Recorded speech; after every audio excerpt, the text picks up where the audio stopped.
ప్రజాస్వామ్యాన్ని బలోపేతం చేసేందుకు ఓటర్లందరూ తప్పనిసరిగా తమ ఓటు హక్కును వినియోగించుకోవాలి. జిల్లా కలెక్టర్ ఎన్నికల రిటర్నింగ్ అధికారి రాహుల్ రాజ్ తెలిపారు.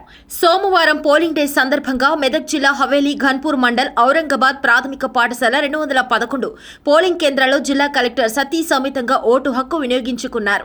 ఈ సందర్భంగా ప్రజలకు తన సందేశాన్ని తెలియజేస్తూ ఓటు హక్కు మాత్రమే కాదని బాధ్యతగా ప్రతి ఓటరు వినియోగించుకోవాలని కోరారు. పార్లమెంటు కాన్స్టిట్యున్సీ పరిధిలో పోలింగ్ ప్రశాంతమైన వాతావరణంలో జరుగుతుందని, ఎలాంటి అవాంఛనీయ సంఘటన జరగకుండా పగడ్బందీగా చర్యలు చేపట్టామని తెలిపారు. ఈ రోజు సాయంత్రం 6 గంటల వరకు పోలింగ్ ప్రక్రియ కొనసాగుతుందని, 6 గంటల వరకు పోలింగ్ కేంద్రం లోపల ఉన్న వారికి టోకెన్లు అందించడం జరుగుతుందని, వారు ప్రశాంతంగా తమ ఓటు హక్కును వినియోగించుకోవచ్చని వివరించారు.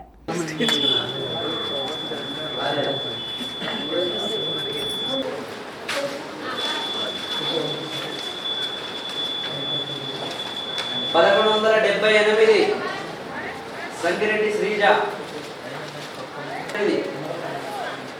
1178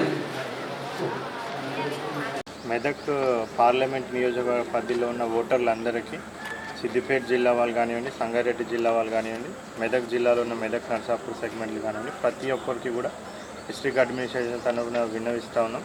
సో ఈరోజు మార్నింగ్ 7 o'clock మొత్తం సక్సెస్ఫుల్గా మొత్తం పార్లమెంట్ పరిధిలో మనకి ఓటింగ్ స్టార్ట్ కావడం జరిగింది. సో ఈరోజు 6 o'clock వరకు అంటే సాయంత్రం 6 గంటల వరకు కూడా ఓటింగ్ అవైలబిలిటీ ఉంటుంది. సో ప్రతి ఒక్కరు కూడా పెద్ద ఎత్తున ఈరోజు హాలిడే అనేసి ఇంట్లో ఉండకుండా పెద్ద ఎత్తున ప్రతి ఒక్కరు కూడా వచ్చి మీ యొక్క ఓటు హక్కును వినియోగించుకోవాలనేసి కూడా రిక్వెస్ట్ చేస్తా ఉన్నాం. ఇప్పుడు నేను కూడా ఇక్కడ వచ్చి ఓటు వేయడం జరిగింది. సో అదేవిధంగా ప్రతి ఒక్కరు కూడా ఓటు వేయడానికి రావాలనేసి రిక్వెస్ట్ చేస్తూ ఉన్నాం. సో 6 o'clock వరకు టైం ఉంటుంది కాబట్టి 6 గంటల వరకు ఎవరెవరైతే పోలింగ్ స్టేషన్ పరిధి లోపల కాంపౌండ్ వాళ్ళ లోపల వరకు వస్తారో వాళ్ళందరికీ కూడా మనము టోకెన్ నెంబర్స్ ఇవ్వడం జరుగుతుంది. సో 6 o'clock లోపల వరకు ఎవరైతే వస్తారో వాళ్ళందరికీ కూడా అవకాశం ఉంటుంది. ఈరోజు మనకి వెదర్ కూడా చాలా కోఆపరేటివ్గా ఉంది, అంత ఎండ కూడా ఈరోజు లేదు కాబట్టి ప్రజలందరూ కూడా తప్పకుండా పెద్ద ఎత్తున వచ్చి కూడా ఓటింగ్ చేయాలనేసి మరొకసారి ప్రతి ఒక్కరికి కూడా రిక్వెస్ట్ చేస్తూ ఉన్నాం. థ్యాంక్ యూ అండి.